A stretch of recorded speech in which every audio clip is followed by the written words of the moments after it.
কয়েকটা বিষয় সামনে নিয়ে এসে তার এক নাম্বারে আমার সিয়ার থাকবে না। আমি যে বড়ত্ব নিয়ে আসি, আমি যে মহত্ব নিয়ে আসি, এটা হারিয়ে ফেলবো। এই জন্য মোহাম্মদের কোরআন সত্য জানার পরেও আমি মানি না। আমরা যেন আবু জেহেলের মতো মন নিয়ে এখানে কেউ না বসি। নবীজি কোরআন শরীফ আবু জেহেলের সামনে পড়েছিলেন, আবু বকরের সামনে পড়েছিলেন।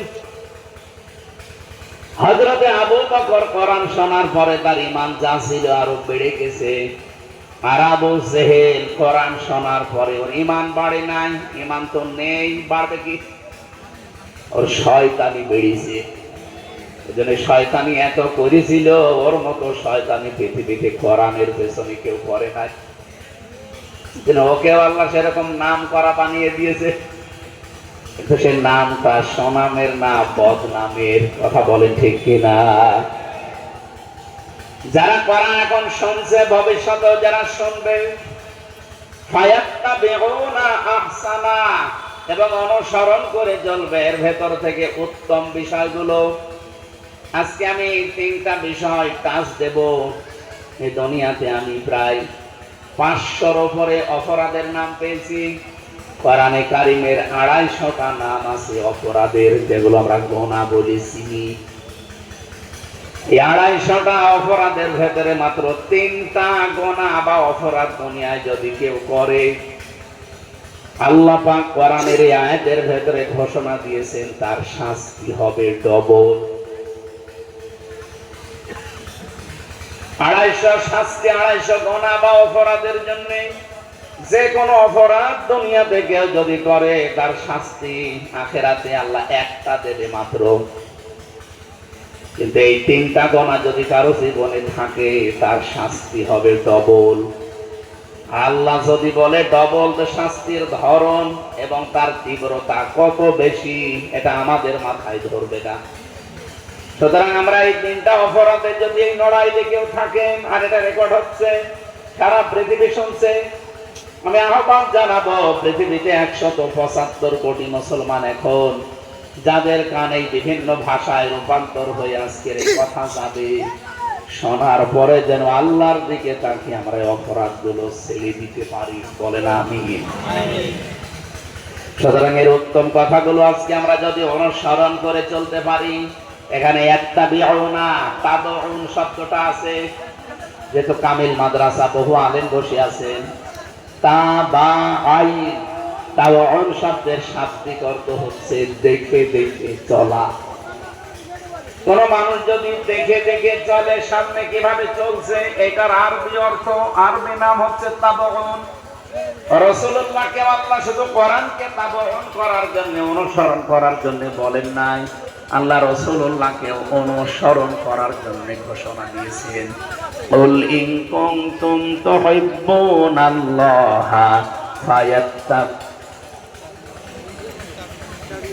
ফাত্তাবিউন। এই যে এখানে তাবউন শব্দটা আছে, আমি এই শব্দগুলো নিয়ে আলাদা আলাদা বিভিন্ন তাফসীরের সাথে মিলিয়ে একটু চিন্তা ভাবনা করেছিলাম।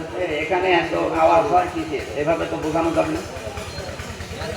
এই মাওলানাকে ডাকবে, এটা লাগবে না, থাক। এনাদের যদি ফ্যান না লাগে আমারও লাগবে না, বসো। এই যে মাওলানা, থাক, লাগবে না, কিছু লাগবে না, বসো। মানুষের নজর ওইদিকে চলে যাচ্ছে। হ্যাঁ, এখানে কি করেন আপনি?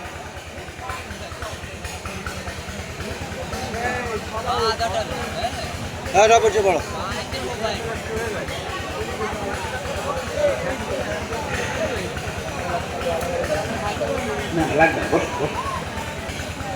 এত মানুষ আমাকে পীর না,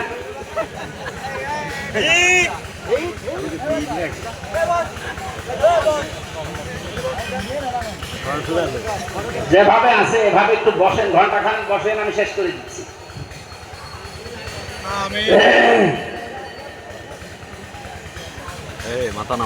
আল্লাহর নবী ওই সময়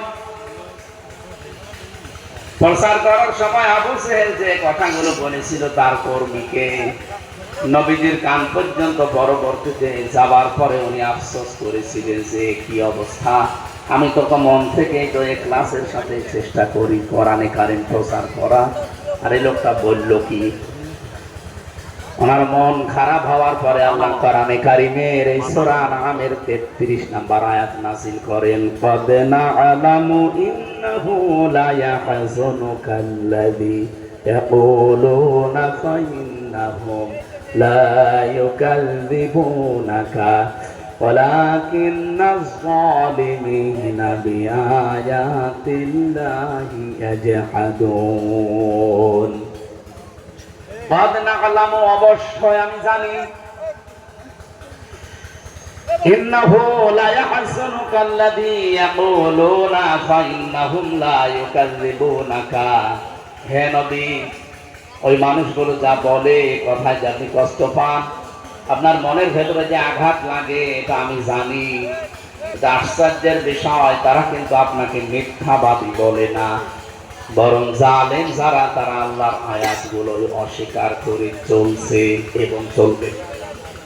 আল্লাহ যদি জাহাদুন শব্দ দিয়ে শেষ করে দিতেন, আজ আমি পড়তাম না।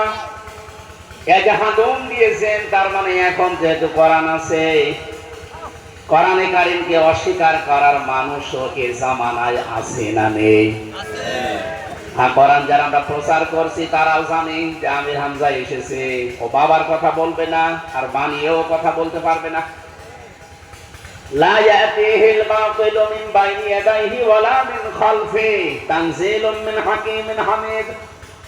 আল্লাহ বলেন, এমন কোরআন নাযিল করেছি, এর ডান থেকে, বাম থেকে, উপর থেকে, নিচ থেকে কোনো বাতিল, কোনো মিথ্যা প্রবেশ করার অধিকার নেই। আমি চেষ্টা করলেও পারবো না, বললেই ধরা খাবো। তারপরেও তো এটা কামিল মাদ্রাসা। এই ১৫০০ বছরে বহু মানুষ কোরআনে কারিমের ভেতরে বিভিন্ন কায়দা কৌশল ঢোকাতে চেয়েছে, পারে নাই, ধরা পড়ে গেছে। সর্বশেষ আমাদের এই মানিকগঞ্জ জেলায় একজন চেষ্টা চালিয়েছিল, ওই জেলখানায় ছিল, গত পরশুদিন বের হয়েছে, আবুল সরকার। বলে আউযু বিরাব্বিন নাস, মালিকিন নাস, ইলাহিন নাস। আল্লাহ বলে নাচতে বুঝিস, ওর ভেতরে নিজের মন মতো ঢোকাতে গিয়ে ধরা খেয়েছে না খায়নি? হ্যাঁ, কথা বলেন না কেন? ৯২% মুসলমানের দেশে জেলে পর্যন্ত গেছে। তাহলে আমি আমির হামজা না, আমার বাবাও যদি চেষ্টা করে, কোরআনের ভেতরে কোনো কথা আমি বানিয়ে ঢুকিয়ে দিতে পারবো না। বিশ্ব নবীকে পর্যন্ত আল্লাহ জানিয়েছেন, ওয়ালাউ তাকাব্বালা আলাইনা বা'দাল আকাবিল লাখাযনা মিনহু বিল ইয়ামিন সুম্মা লাকাতা'না মিনহুল ওয়াতিন। হে নবী, কোরআনের ভেতরে যদি আপনি আমার কোন কথা যদি বলেন যে এইটা নিজের কথা আমার নামে চালিয়ে বলেন এইটাও আল্লাহ জানিয়েছে, কি করতাম আপনাকে জানেন? লাখাযনা মিনহু বিল ইয়ামিন, আমি আপনার ডান হাত চেপে ধরতাম, কণ্ঠনালী কেটে ফেলে দিতাম। আল্লাহু আকবার বলবেন, কিছু বুঝেছেন? আমরা আল্লাহু আকবার বলবেন। আমি যেটা বললাম, আমি আলেমদেরকে বলছি, আয়াতের বাংলা অর্থ ঠিক আছে, ঠিকই। দেখে তো কত বড় বড় হুজুর বসে আছে। লাখাযনা মিনহু বিল ইয়ামিন, আমি নিজেও এইভাবে বাংলায় পড়েছিলাম, তো অর্থের দিকে খেয়াল করে পড়েন তো মিলছে না। লাখাযনা, অবশ্যই আমি আল্লাহ ধরতাম, মিনহু বিল ইয়ামিন, আপনার ডান হাত কেটে ফেলে ধরতাম আর কণ্ঠনালী কাটতাম। কই মিলছে না তো শব্দগুলোর সাথে? মিন মানে হতে, হু মানে তার, বি মানে দ্বারা, ইয়ামিন মানে ডান হাত। আল্লাহ বলেন, আমি আমার ডান হাত দিয়ে আপনাকে ধরতাম, আপনার ডান হাত ধরতাম না। অথচ বাংলা কোরআন শরীফ নিয়ে আসেন, এটাই কিন্তু অর্থে লিখা আছে যে আপনার ডান হাত আমি চেপে ধরতাম। শব্দের সাথে মিল করলে তো মেলে না। আকাশ বনে মনে হচ্ছে যে না, এত শব্দ কাছাকাছি, আকাশ পাতাল অর্থ পাল্টিয়ে যাবে। আল্লাহ বলেন, আমি ধরতাম আমার ডান হাত দিয়ে প্রশ্ন আসতে পারে, আল্লাহ মিনহু বিশিমাল দিলেন না কেন? যে আমি তোমাকে ধরতাম আমার ডান হাত দিয়ে না বাম হাত দিয়ে ধরতাম? আল্লাহর মনে হয় বাম হাতে একটু শক্তি কম। না, তাহলে মিনহু বিশিমাল দিলেন না কেন? ডান হাতের কথা জানিয়েছেন।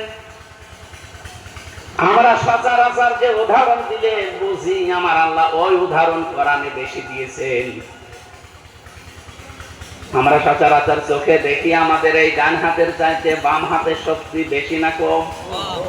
যত কঠিন কাজগুলো কোন হাত দিয়ে করি? বলেন বলেন। আল্লাহ তার ক্ষমতাকে শক্তিকে এখানে বোঝাতে চেয়েছেন। হে নবী, কোরআন এত অথেন্টিক, এর ভেতরে আপনার মতো মানুষও যদি কোনো কথা বলতেন যে এইটাও আল্লাহ বলেছে অথচ আমি ওটা বলি নাই, কি করতাম আপনাকে জানেন? আমার ডান হাত দিয়ে আপনাকে ধরতাম, তার মানে শক্ত করে ধরতাম। যেটা দিয়ে কথা বলেন এই কণ্ঠনালী রাখতাম না, এটা কেটে ফেলে দিতাম।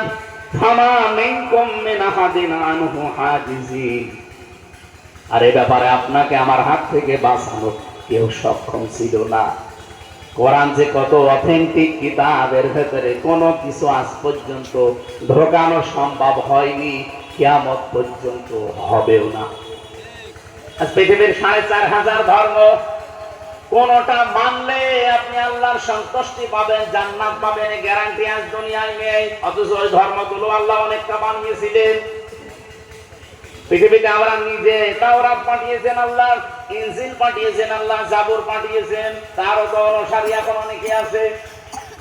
আমি বাইরের দেশগুলো অনেক সফর করেছি, তাদের সাথে মিশে কথাগুলো শুনেছি। ট্রেনে যাচ্ছিলাম থাইল্যান্ডে, আমার কাছে পাশের সিটে বসা আছে ইহুদি। ইহুদি শুধু বসে নেই, তার চেহারা দেখলে আপনার মনে হবে এ বিশাল বড় আল্লামা। পাশে দেখলাম সিটে বসা তার স্ত্রী, ৪-৫টা ছেলে মেয়ে, হাত মোজা পা মোজা দেওয়া, আর ওনারও দাঁড়িয়ে এত বড় বড়, মাথায় আবার পাগড়ি দেওয়া। জীবনও বুঝলেন না ইহুদি। ওনার নাম জিজ্ঞাসা করলাম, ইংরেজিতে জিজ্ঞাসা করার পরে উনি আমার এই নাম বলেছে। আমি বুঝে ফেলেছি যে এটা ইহুদি, কারণ ইহুদিদের নামের সিরিয়াল আমি জানি। কনফার্ম হওয়ার জন্য বললাম আপনার ধর্মের নাম, তখন ইহুদি ধর্ম বলে। জিজ্ঞাসা করছে আপনার নবীর নাম কি, তখন বলছে জোসেফ। জোসেফ নাম মুসা আলাইহিস সালাম। ইহুদিরা হযরতে মুসা আলাইহিস সালামকে জোসেফ বলে ডাকে। ওরা নবীদের নামও পাল্টিয়ে ফেলেছে পৃথিবীতে। ইব্রাহিম নবীর নাম ওরা পাল্টিয়ে দিয়েছে আব্রাহাম। আমাদের জাতির পিতা ইব্রাহিম নবীর নাম জিজ্ঞাসা করেছি ওদেরকে, ওরা বলছে ও আব্রাহাম, তার মানে ইব্রাহিমকে ওরা আব্রাহাম বলে ডাকে। যদিও 7টা কিরাত আছে না কোরআন পড়তে গিয়ে, উস্তাদরা বসে আছে, এর ভেতরে একটা কিরাত আছে ইব্রাহিম। আযকুর ফিল কিতাবি ইব্রাহিম। আরেক ভাবে পড়া যায় আযকুর ফিল কিতাবি ইব্রাহিম। 7 ভাবে কোরআন শরীফ যেহেতু পড়া যায়। দেখেন তো ওনার চেহারার দিকে তাকিয়ে আপনি জীবনেও কল্পনাও করতে পারেন না যে এটা অন্য ধর্ম পালন করে। আমি ওইরকম আলেম বাংলাদেশে অন্তত ওই সরব চেহারা, পর্দা স্ত্রীকে করাচ্ছে খাস পর্দা, আর ছেলে মেয়ে প্রায় 6-7টা আশপাশে, কেউ কাঁধের ওপরে, কেউ কাকের ওপরে, কেউ ঝুলতেছে, কেউ হাত ধরে আছে। আমাদের মুসলমানদের আলেম ওলামারা অন্তত এরকম খাস পর্দায় আমি দেখি নাই। হাত মোজা পা মোজা দেওয়া, সামনে আবার একেবারে ওই যে কালো পর্দা দেওয়া। কিন্তু লোকটা ইহুদি, স্ত্রীও ইহুদি, ধর্ম মেনে চলে ইহুদি ধর্ম। ও কিন্তু জানেও যে পৃথিবীতে ওদের যে কিতাব তাওরাত, ওরা এখন নাম পাল্টিয়ে দিয়েছে ওল্ড টেস্টামেন্ট, নিউ টেস্টামেন্ট। এই সমস্ত বিষয়গুলো জানার পরও মেনে চলছে, এই একটাও আল্লাহর দরবারে পৌঁছাবে না। কারণ একটা যে ওদের পাঠানো যে কিতাব এর ভেতরে পরিবর্তন হয়ে গেছে, আসল আল্লাহ যেটা পাঠিয়েছে ওইটা আর নেই। খ্রিস্টানদের সাথে মিলেছিলাম থাইল্যান্ডে, সিঙ্গাপুরে, জিজ্ঞাসা করছে আপনার নাম কি? নাম শোনার পরে আমি বুঝেছি তো খ্রিস্টান। কনফার্ম হওয়ার জন্য বললাম আপনার নবীর নাম কি? বলছে যিশু। যিশু মানে ঈসা আলাইহিস সালাম। আমরা যাকে ঈসা নবী বলি ওরা যিশু বলে ডাকে। ওরা দাউদ নবীর নাম পরিবর্তন করে দিয়েছে, ডেভিড বলে ডাকে দাউদ নবীকে। নারায়ণবাসী, আমি এখান যেটা বোঝাতে চাই, ওদের আল্লাহর পাঠানো যে কিতাব ওরা এখন অনুসরণ করে বলে, কিন্তু সেটা আবার বিকল নেই। ইনজিল তারা পরিবর্তন করে ফেলেছে, কিন্তু কোরআনে কারীম আজ ১৫০০ বছরে পরিবর্তন তো দূরের কথা, একটা অক্ষর পাল্টায়নি। বলেন সুবহানাল্লাহ। এত গ্যারান্টি যুক্ত কিতাব পৃথিবীতে নেই। এজন্য অন্য ধর্মের লোক আমি দেখেছি মালয়েশিয়াতে বহু জাতি ওখানে বাস করে। আমি অনেকগুলো হোটেলে যেখানে থাকতাম দেখি কম্পিউটারে স্ক্রিনে বাজতেছে সাইদি সাহেবের, আমির হামজার, মিজান আজহারের ওয়াজগুলো বিভিন্ন ভাষায় ওরা রূপান্তর করে শুনছে। আমার গোপালগঞ্জের একটা মাহফিল ছিল, কোরআনে কারীমের ১১৪টা সূরার ব্যাখ্যা করেছিলাম যে নামগুলো আল্লাহ কেন নামকরণ করেছিলেন। এটা মনে হয় ১৭ সালের ওয়াজ। ওইটা দেখে মালয়েশিয়াতে যে বিল্ডিং এ ছিলাম ওখানে হোটেলে বাঁচতেছে ওই মালয় ভাষায়। কি তো চেহারা আমার আর কথা বলে একই, ওদের ভাষা তো আমি বুঝি না। পরে দেখছি যে না, একটু সে গোপালগঞ্জের ওয়াজ, কিন্তু ভাষা পাল্টিয়ে রূপান্তর করে ওরা শুনতেছে।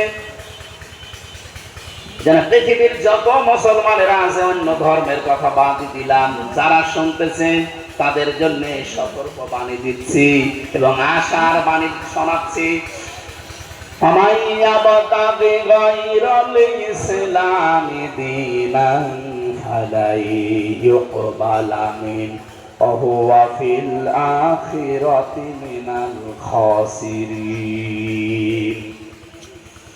এই পৃথিবীতে ইসলাম বাদ দিয়ে, কোরআনে কারীম বাদ দিয়ে পৃথিবীর অন্য কোন নিয়ম নীতি, কোন ধর্ম যদি কেউ পালন করে, আল্লাহ বলেন ফালাই ইউকবালা মিন, ওর জীবনের কোনো কিচ্ছু কবুল হচ্ছে না, হবেও না। সুতরাং আজ বাংলাদেশের দিকে তাকিয়ে বলছি, যারা ইসলাম বাদ দিয়ে বিয়ে করছেন আপনার বিয়ে হচ্ছে না, কথা বলছেন না কেন? বলেন তো, ইসলামের বিয়েতে বরযাত্রী যাওয়ার যে নিয়ম এটা আছে কি আছে? অলিমা কি আছে? আর বাংলাদেশে কোন বিয়েতে অলিমা হয়? বরযাত্রী যাচ্ছে ২০০ কথা বলে ৪০০। আমার মনে হয় স্টেজেও যারা আছে আমার উস্তাদ সহ অলিমা করিয়েছে কিনা আল্লাহ জানে। করেছে স্যার? পারে যাবে বলা ঠিক হইল না স্যারের।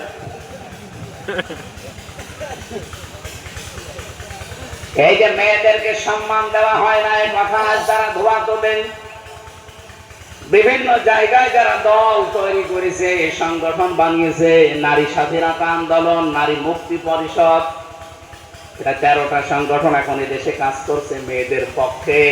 এই কথা তো তাদের মুখ দিয়ে কোনোদিন শুনলাম না যে মেয়ের বাবা মেয়েকে জন্ম দিয়ে কি পাপ করেছে। ইসলাম তাদের অধিকার দিয়েছে, যদি অনুষ্ঠান করাই লাগে অলিমা করেন। অলিমা ছেলের বাড়ি হয় না মেয়ের বাড়ি? ছেলের বাড়ি আজকে থেকে করবেন তো? হ্যাঁ ঠিক আছে, বিয়ে করে ফেলেছে ইনশাআল্লাহ।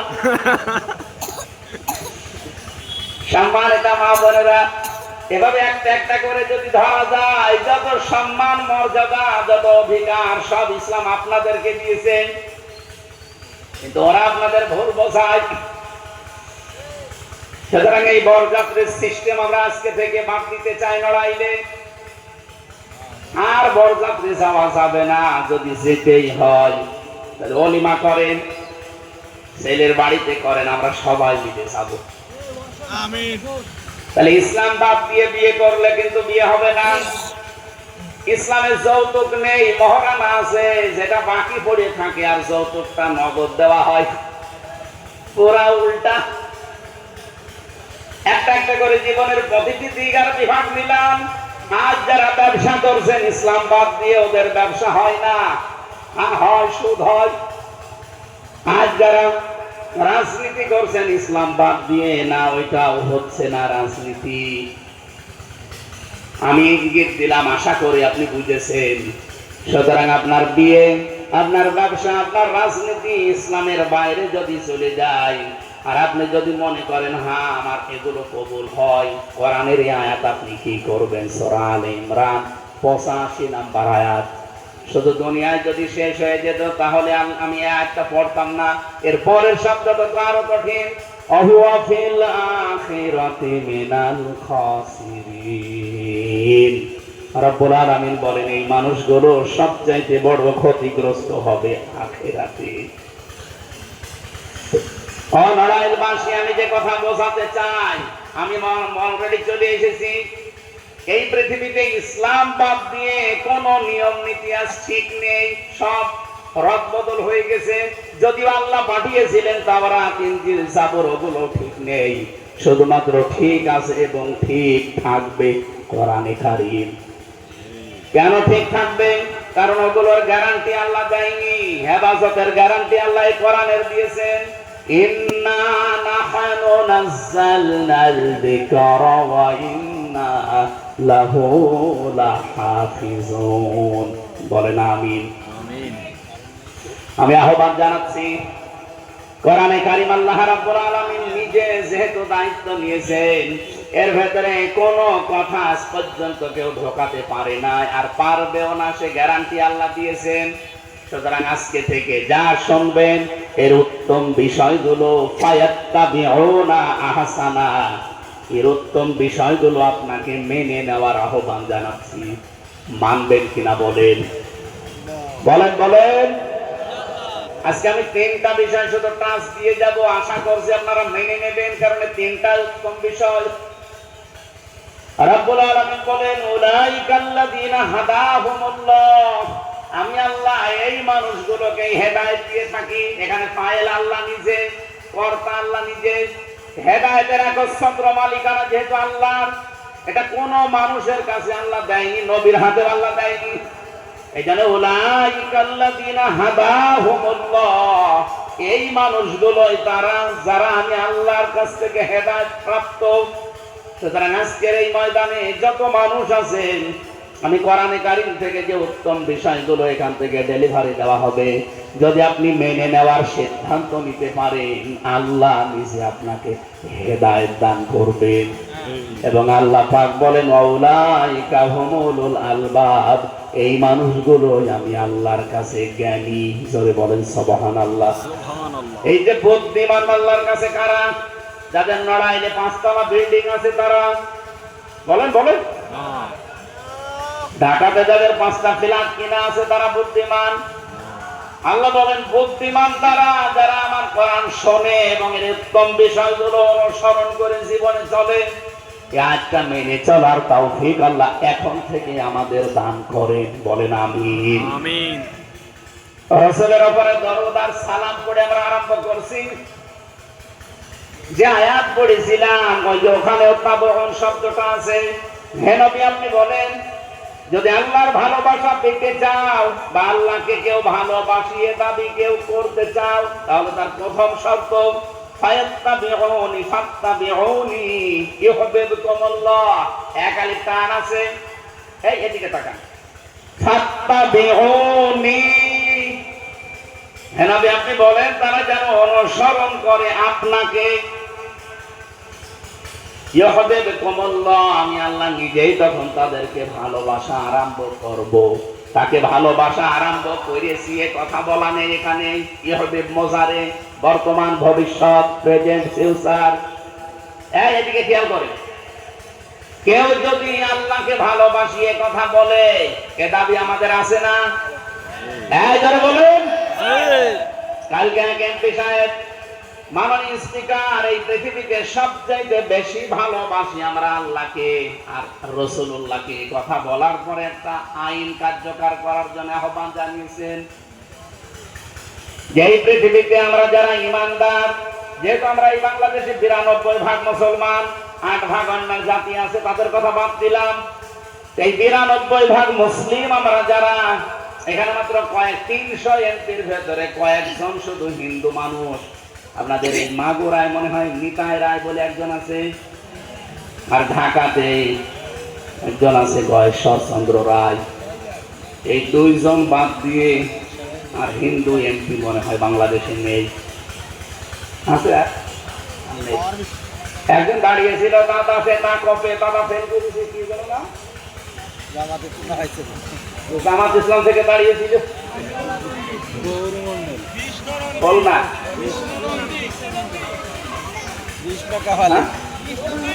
কৃষ্ণনন্দী দাদা। ভাই এত লাগবে না, এত ওয়াজ দিয়েছে শোনার জন্য না, কি করে কি হয় না। আরে ভাই ঠিক আছে তো না, এটা নামিয়ে দেন। আপনার একজন কত বলছে যে আর 1 ঘন্টা পরে চলে যাবো কোনে, আরে কি করে কি হয়, এটা নামিয়ে দেন। আপনি হ্যাঁ করে বসে আছেন, কি দেখছে, এটা নামিয়ে দেন এখন থেকে।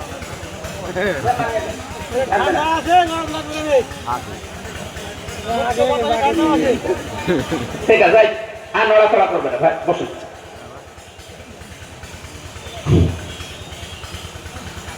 ওখানে 300 জনের ভেতরে 298 জন আমরা মুসলিম। আল্লাযীনা আমানু, যারা ঈমান আনে, যারা ঈমানদার। আসাদ্দু হুব্বান লিল্লাহ, এই পৃথিবীতে তারা সবচাইতে বেশি ভালোবাসি থাকে। নবীজিকে শেষ নবী মানে না, খাতামান নবিয়্যিন মানে না, এই মানুষগুলো মুসলমান বলে দাবি করে এই দেশে থাকতে পারবে না। তারা যদি থাকে থাক, অন্য জাতি যারা আছে হিন্দু, খ্রিস্টান, বৌদ্ধ, মাজুসি, ওদের মতো থাক, কিন্তু তারাই কথা বলতে পারবে না যে আমিও মুসলমান। এমনকি রাসূলুল্লাহকে নিয়ে কেউ যদি অপমানমূলক কথা বলে, গালিগালাজ করে, সে যেখানেই বলুক না কেন, এদেশে আইন পাস করা লাগবে, সংসদে তার মৃত্যুদণ্ড দেওয়া লাগবে। কারণটা কি? আয়াতগুলো আমি চিন্তা ভাবনা করে বলছি। এদিকে তাকান। হে আল্লাহ তোমাকে ভালোবাসি, হে রাসূল তোমাকে ভালোবাসি দাবি যদি কেউ করে, খালি ভালোবাসিয়ে কথা বলেই শেষ না। আল্লাহ বলেন নবী আপনি বলেন তাদেরকে, তারা যেন আপনার অনুসরণ আরম্ভ করে। সুতরাং রাসূলুল্লাহকে কেউ যদি অনুসরণ আরম্ভ করে, আল্লাহ বলেন 2টা পুরস্কার দেব।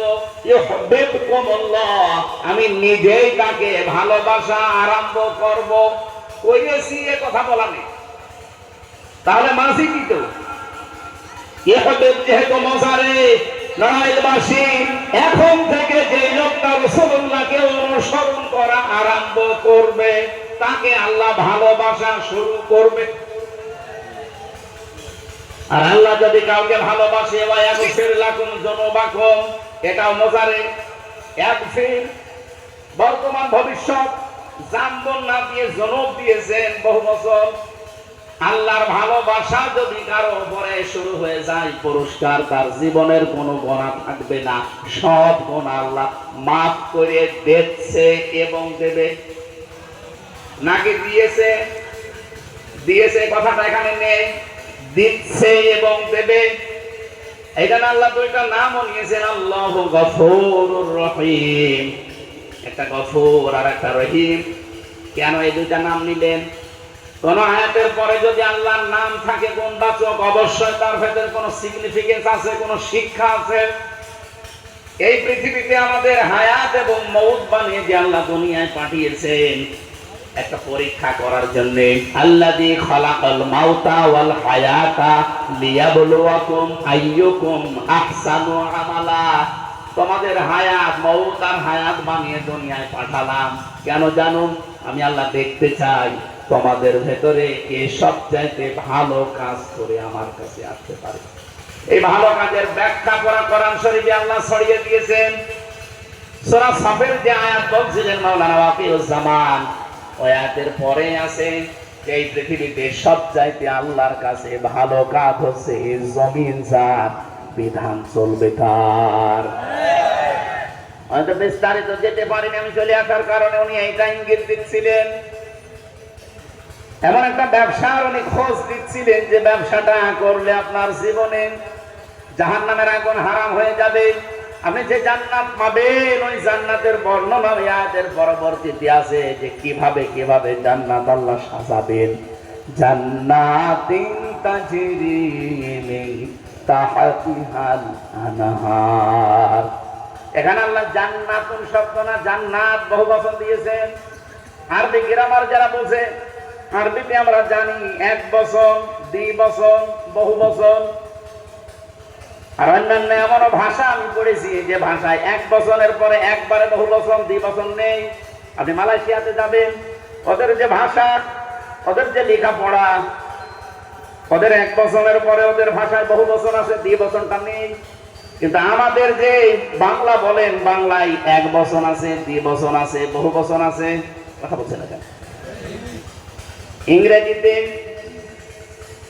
আরবির এক বচনের পরে দ্বিবচন কেন, এরপরে বহু বচন কেন? আপনি যে কোনো বিষয় যদি এক হয় আপনি এক বচন বলতে পারবেন, যদি ডবল হয় দ্বিবচন বলতে পারবেন, কিন্তু বহু বচন হওয়ার জন্য আরবি ভাষায় কমপক্ষে 3 লাগবে। কত লাগবে? পুরা কোরআন শরীফে জান্নাতুন শব্দটা মাত্র 2 জায়গায় আছে এক বচনে, কিন্তু যেখানে আল্লাহ নিয়ামতের কথা দিয়েছেন কোন জায়গায় এক বচন দেননি, সব জায়গায় জান্নাতের নাম বহু বচন দেওয়া। সূরা শুরার ভেতরে এক জায়গায়, সূরা ওয়াকিয়ার ভেতরে এক জায়গায়, এই 2 জায়গায় মাত্র জান্নাতুন শব্দটা আছে। বাকি কোরআনে কত জায়গায় যেখানে নিয়ামতের বর্ণনা দেওয়া, সব জায়গায় জান্নাত দেওয়া। আলেমদেরকে বলছি কেন আল্লাহ জান্নাত বহু বচন দিয়েছেন জানেন?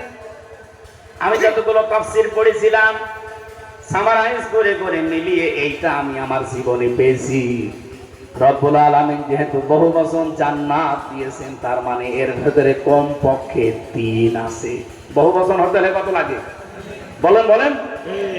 3 কমপক্ষে আছে, 2 নেই, 3 আছে।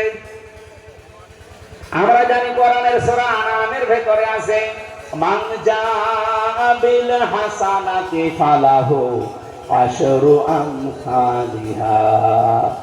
কোন মানুষ যদি একটা ভালো কাজ দুনিয়ায় করে কমপক্ষে তার 10 গুণ বৃদ্ধি করে সওয়াব দেওয়া হয়। তাহলে জান্নাত যদি কোন মানুষকে আল্লাহ একটা দেয়, কমপক্ষে একটা জান্নাত হবে পৃথিবীর 10 গুণ বড়। এটা শোনেননি কোনদিন? বলেন বলেন। তাহলে এক জান্নাত যদি 10 পৃথিবীর সমান হয়, এখানে জান্নাত বহু বচন আছে, কমপক্ষে 3 10 30 দুনিয়ার সমান। একেবারে ছোট মানুষ যারা, একেবারে নিম্ন পর্যায়ের ঈমান যাদের, এই মানুষকেও 30 দুনিয়ার সমান জান্নাত আল্লাহ দান করবে। রব্বুল আলামিন এই যে ভালো কাজের বর্ণনাগুলো কোরআনে কারিমে ছড়িয়ে দিয়েছেন, আল্লাহর কাছে যেহেতু সবচাইতে ভালো কাজ এই জমিনে তার বিধান কায়েম করার জন্য চেষ্টা করা। এই কথা বলতে বলতে আল্লাহ কিন্তু শেষ করে দেননি, তার 2টা সুন্দর নামও দিয়েছেন, অহুয়াল আজিজুল গফুর। কোন মানুষ যদি এই ভালো কাজ করতে গিয়ে পৃথিবীতে ভুল করে ফেলে, এইদিকে তাকান, আল্লাহর জমিনে আল্লাহর বিধান কায়েম করতে গিয়ে যদি তার রাস্তা ভুল হয়, যদি তার কাজ ভুল হয়, সে যদি কোনো কিছু কমপ্লিট করতে নাও পারে পারফেক্ট ভাবে, তাহলে আল্লাহ তার জন্য গফর, তার মনের দিকে তাকিয়ে আল্লাহ তাকে মাফ করবে। আজকে আমাকে নিয়ে আসার সময় একজন আমার কানের কাছে বলছিল যে এই জমিনে আমি দিন কায়েমের জন্য আমার জীবন অর্থ করেছি, যেই কয়দিন বেঁচে আছি মন থেকে আপনি একটু দোয়া করেন যেন দিন কায়েমের পথে অটল থাকতে পারি। হ্যাঁ, তার পদ্ধতি হয়তো ভুল থাকতে পারে আপনার দৃষ্টিতে, তার কাজটা হয়তো পারফেক্ট মনে হতে না পারে, কিন্তু তার যদি সত্যি ইখলাস থাকে, মন থাকে, আমার আল্লাহ তার জন্য দিন কায়েমের ব্যাপারে গফুর। কিন্তু কোন মানুষ যদি এই কাজটা ছেড়ে দিয়ে ঝামেলা ফেতনা ওর ভেতর আমি নেই, এরকম কিছু মনে করে যদি ওইটা ছেড়ে দিয়ে শুধুমাত্র একেবারে তেলা তেলা রাস্তা, সহজ রাস্তায় নিজের জীবনকে শেষ করে দেয়, সাবধান, আমি আল্লাহ কিন্তু আজিজ। আমি আল্লাহ কিন্তু আজিজ, আমাকে একে কেউ ফাঁকি দিতে পারবা না, আমি ধরলে শক্ত ভাবে ধরবো। আমি কথা বোঝাতে পেরেছি? আল্লাহ প্রত্যেকটা নাম আয়াতের শেষে এমনি এমনি দেয়নি, কোনো না কোনো কারণের ভেতরে আছে।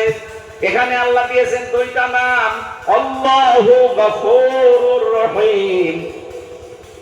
আমি চিন্তা করেছিলাম এই আয়াতটা নিয়ে, মালয়েশিয়াতে আমি মাঝে মাঝে যাই আমার বিশ্ববিদ্যালয়ে, ওখানে ডক্টরেট করার জন্য একটা স্যারের আন্ডারে। আমি ওখানে কয়েকটা কিতাব দেখেছিলাম, সেখান থেকে এইটা পেয়েছি। একটু ভালো করে খেয়াল করবেন, রব্বুল আলামিন যে ফাত্তাবিউনি দেওয়ার পরে ইউহিব্বুকুমুল্লাহ দিবেন, যারা অনুসরণ করবে রাসূলুল্লাহকে, রব্বুল আলামিন তাদেরকে maaf করছে এবং করবে। তাদের জীবনের কোনো গুনাহ আল্লাহ maaf রাখবে না, তাকে ভালোবাসা শুরু করবে এবং করছে এবং করবে। আমার প্রশ্ন এখানে এইটা, এই অনুসরণটা কি আংশিক না পূর্ণাঙ্গ? বলেন বলেন। এই পৃথিবীতে যারা আংশিক অনুসরণ করেছে রাসূলুল্লাহকে, এরকম বহু মানুষ আমরা পেয়েছি। রাসূলকে আংশিক অনুসরণ করে তারা আল্লাহর ভালোবাসাও পায়নি, মাপও পায়নি।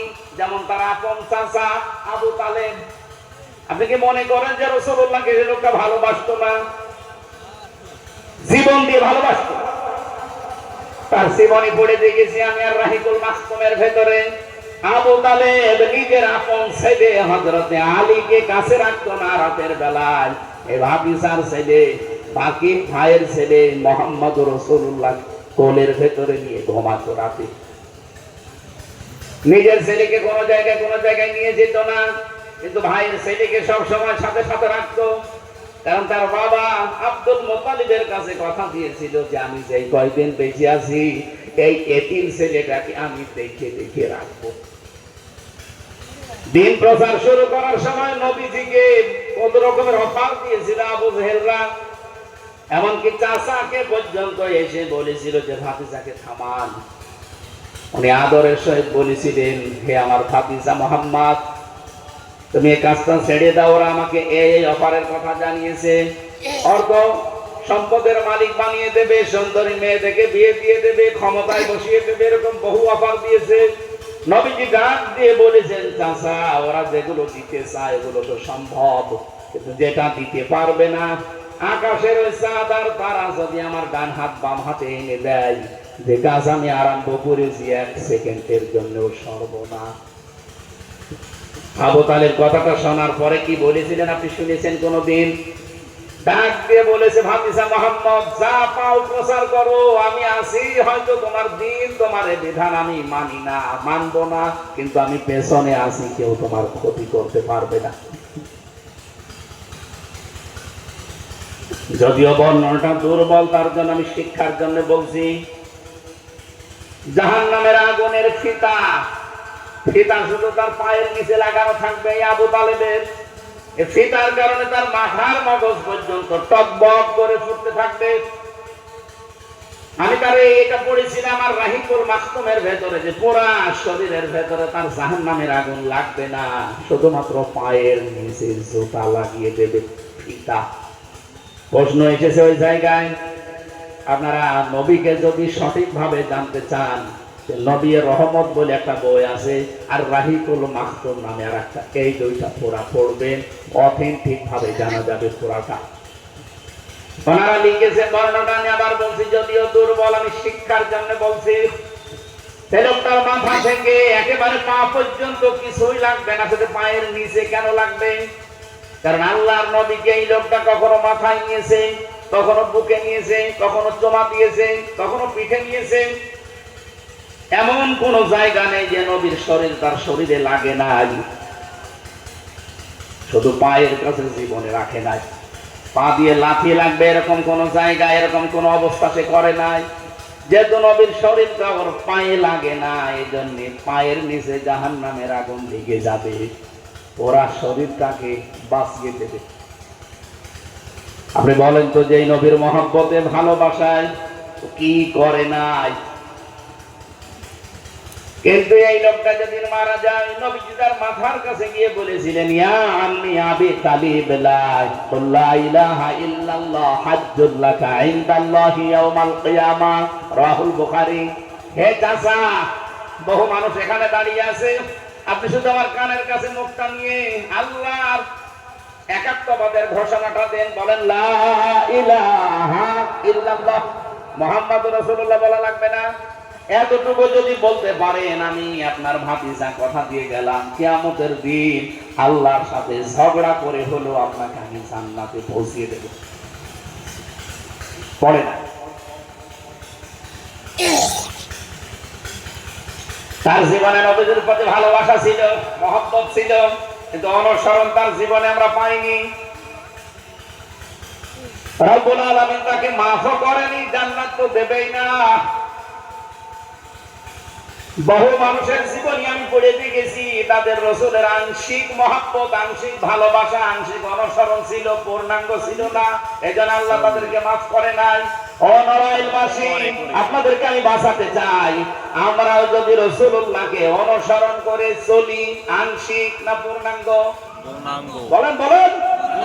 হয়তো মাথা থেকে শুরু করে পা পর্যন্ত আপনি অনুসরণ করছেন, মাথার চুলের কাটিং রাসূলের মতো ঠিক আছে, দাড়ি রাসূলের মতো ঠিক আছে, বাকি যে অঙ্গ প্রত্যঙ্গে পোশাক আশাক রাসূলের মতো ঠিক আছে, কিন্তু আল্লাহর নবীর জীবন তো এই শেষ না।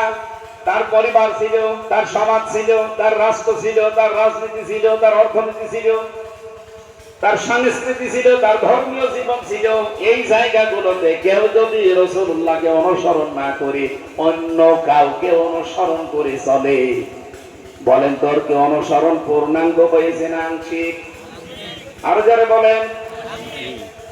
2 দিন আগে পয়লা বৈশাখ চলে গেল, যেভাবে পালন করেছে অনেকে, নামাজও পড়েছে, নিজের যুবতী মেয়েকে রাস্তায় নামিয়েছে বেপরোয়া ভাবে। আপনি কোন নিয়তে নামিয়ে দিলেন?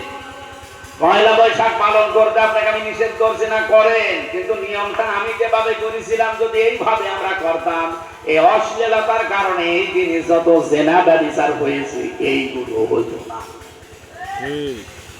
আমি রাত 3:30টার দিকে উঠেছিলাম, তাহাজ্জুদের নামাজে 2 পারা পর্যন্ত তেলাওয়াত করে ফজরের আযানের 15 মিনিট আগে আমি মোনাজাত করেছি, মাবুদ, 1টা বছর জীবন থেকে চলে গেল, আমার আমির হামজার জীবনে এরকম বছর আর আসবে না।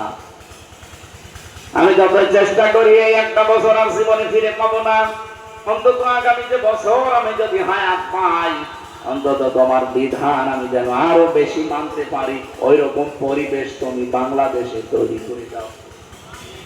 এভাবে দেশের 20 কোটি মানুষ যদি আমরা পয়লা বৈশাখ পালন করতাম, যেই গোনাটা চলে গেল, এই গোনা অন্তত আনন্দের ছলো আমরা করতে পারতাম না। অনেকে বলছে আমার অধিকার, আমি আনন্দ করেছি। আপনি আনন্দ করবেন তাই বলে এই আনন্দ যেটা করলে আপনার মালিক নারাজ হয়ে যায়, এরকম আনন্দ হয়নি। কথা বলে না কেন?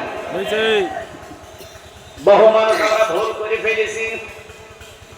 আমাদের অনুসরণ আল্লাহর কসম এই দেশে রাসূলুল্লাহকে হচ্ছে আংশিক, পূর্ণাঙ্গ হচ্ছে না। আপনি ইচ্ছা করলেও পারছেন না। এখন যদি বলেন না আমি ইচ্ছা করলে পারি না, পারবেন না। হয়তো আপনার ব্যক্তিগত জীবন আর পারিবারিক জীবনে ইচ্ছা করলে পারবেন, কিন্তু আপনার রাজনৈতিক জীবনে, আপনার সামাজিক জীবনে, আপনার অর্থনৈতিক জীবনে যদি আপনি চেষ্টাও করেন আর দেশে ইসলাম যদি কায়েম না হয়, আপনি চেষ্টা করেও পারবেন না। আজ নড়াইল আদালতে যান, ঘুষ ছাড়া আমার মনে হয় কোর্টের বারান্দার যে ইট আছে, ইট পর্যন্ত টাকা চাই। টাকা চাই না? একটা অফিস আদালত দেখান তো যেখানে ঘুষ নেই। যদিও আমরা একটু পরিবর্তন হয়েছি, তারপরও আমরা 100% মানতে পারছি না। ব্যাংকিং ব্যবস্থা যেগুলো আছে, 100% যদি চেষ্টা করেন তাও আপনি সুদ থেকে বাঁচতে পারছেন না, যতদিন পর্যন্ত এদেশে যাকাত ভিত্তিক অর্থনীতি কায়েম না হবে, ততদিন আপনি এদেশে বাস করলে 100% সুদ থেকে বাঁচতে পারবেন না। তাহলে অনুসরণ তো আমরা করতে চাই আংশিক না পূর্ণাঙ্গ। আমরা এইটাই চাচ্ছি বাংলাদেশের, যেমন একটা পরিবেশ এমন একটা জায়গা তৈরি করতে চাই 56,000 বর্গ মাইলে, যেখানে থাকলেই যেন বাধ্য হই ইসলাম মানতে। কি কথা বলেন না কেন? হযরত ওমরের জীবনী পড়ছিলাম, মানে ইসলাম থাকলে পূর্ণাঙ্গ ভাবে, তাহলে আপনি যে বাধ্য হবেন এবং ঈমান নিয়ে মরতে পারবেন, এর বাস্তব একটা নমুনা। মানে রাষ্ট্রের দায়িত্ব পালন করে এশার নামাজের পর বাড়িতে এসে দেখলেন যে ঘরের বারান্দায় একটা লাশ, তাও ছোট বাচ্চা, কেটে টুকরা টুকরা করে রেখেছে। একটু ভালো করে শুনবেন, শিক্ষা আছে এখানে, খালি উল্টা দিকে নিয়ে যাবেন না। উনি দেখার পরে চিন্তা করলেন, আমার দেশে কোরআনের নিয়ম নীতি চলে, আর এই জায়গায় একটা আমার ঘরের বারান্দায় লাশ কাটা, তাও মাসুম বাচ্চা, কত টুকরা করেছি গো, কে করলো, এ সাহস কে পেয়েছে? 3 দিন চলে গেল, তদন্ত কমিটি কোনো রিপোর্ট দেয় না। চিন্তায় ওনার মাথা খারাপ হয়ে গেছে। একটা নিরপরাধ মানুষ মরে গেল, লাশ হয়ে গেল, আমার কোনো ধরাছোঁয়ার বাইরে এখনো কুল কিনারা করতে পারলাম না, ওনার খাওয়া দাওয়া পর্যন্ত বন্ধ হয়ে গেছে। কোরআনে কারীমের যে আয়াত পড়েছিলাম, এর ভেতরে 2 নাম্বার পয়েন্ট ছিল, ওয়ালা ইয়াকুতুলুনান নাফসাল্লাতী হারামাল্লাহু ইল্লা বিল হক। এই পৃথিবীতে যারা রহমানের বান্দা, তাদের 13টা গুণ আছে, তার 13টা গুণের এই গুণটা একটা, তারা অন্যায় ভাবে কাউকে হত্যা করে না, যথার্থ কারণ ছাড়া কাউকে হত্যা করে না। কেউ যদি মানুষকে হত্যা করে, হত্যার রাজনীতি যেটা আবার আরম্ভ হয়েছে, এটা যদি বন্ধ না করেন, যে দলের লোকই করছেন, যারাই করছেন হত্যার এই রাজনীতি, আল্লাহর কসম আপনার শাস্তি হবে ডবল। সূরা নিসার 93 নাম্বার আয়াতে এটা আরো গুরুত্বপূর্ণ ভাবে দেওয়া আছে, আমাইয়াকুতুল মুমিনান মুতাআম্মিদান ফাজাযাউহু জাহান্নাম খালিদান ফিহা ওয়া গাদিবাল্লাহু আলাইহি ওয়া লা'নাহু ওয়া আ'আদ্দা লাহু আযাবান আযীমা। রব্বুল আলামিন বলেন, কোন মানুষ যদি কোন মানুষকে, কোন মুমিনকে হত্যা করে ইচ্ছাকৃতভাবে, তার জন্য 4 প্রকার শাস্তি। 1 নম্বরে তাকে আল্লাহ জাহান্নামে দেবে, 2 নম্বরে তাকে চিরকাল আল্লাহ জাহান্নামে রেখে দেবে, 3 নম্বরে আল্লাহ রেখে থাকবে সব সময় তার উপরে, 4 নম্বরে কঠিন যন্ত্রণাদায়ক আযাবের ভেতরে রাখবে। অন্যান্য এমন শাস্তি আছে যে শাস্তির জন্য আল্লাহ কঠিন যন্ত্রণাদায়ক এরকম কথা বলেননি, কিন্তু মানুষ হত্যা করার ব্যাপারে বলেছেন। আপনার এখানে 4 প্রকার শাস্তি আছে। সুতরাং মানুষ হত্যার রাজনীতি যারা করছেন, দুনিয়ার কোন স্বার্থে, কোন চেয়ারের আশায়, কি পাওয়ার জন্য করছেন আমি জানি না, যাদের জন্য করছেন ওরা কিন্তু আপনাকে কোনো উপকার করতে পারবে না। মরণের পরে এই মানুষ হত্যার কারণে আপনার শাস্তি হবে ডবল। কয়টা বলেন বলেন? ইদাফ লাহুল আযাব ইয়াউমাল কিয়ামা, কিয়ামতের ডবল শাস্তি আল্লাহ দান করবে। ওয়া ইয়াখলুদ ফীহি মুহানা, এবং তাদেরকে হীন অবস্থায়, অপমানজনক অবস্থায় জাহান্নামের নিম্নে তাদেরকে আল্লাহ রেখে দেবে। বলেন নাউযুবিল্লাহ। 3 দিন পার হওয়ার পরে যখন কোন রিপোর্ট আসে না, জিজ্ঞাসা করলেন কি অবস্থা, আমি কি করে এখন খাবার খেতে চাই, কি করে খাবার খাবো, আমি এখনো কোল কেনারা পাইনি।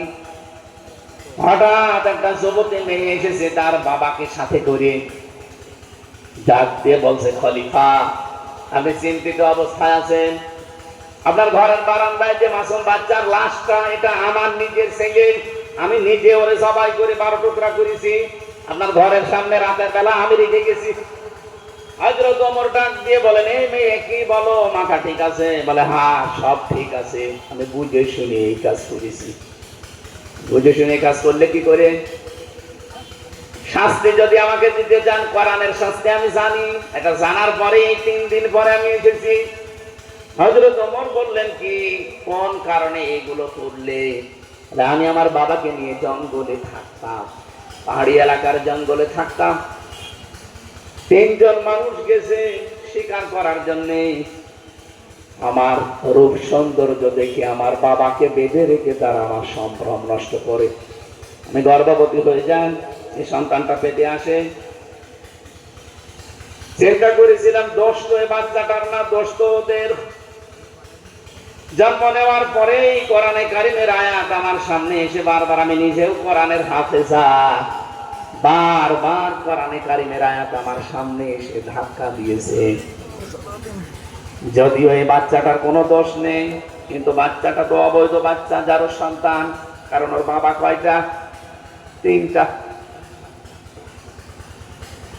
সূরা কলমের ভেতরে প্রায় 13টা আয়াত আমি পেয়েছি, তার ভেতরে একটা আছে উতুল্লিম বাদা যালিকা জানিম। দুনিয়াতে যারা কোরআনের বিরুদ্ধে, নবীজির বিরুদ্ধে অবস্থান নেয়, এই মানুষগুলোর জন্ম ঠিক নেই। এরা বদমেজাজি, এরা যারও সন্তান।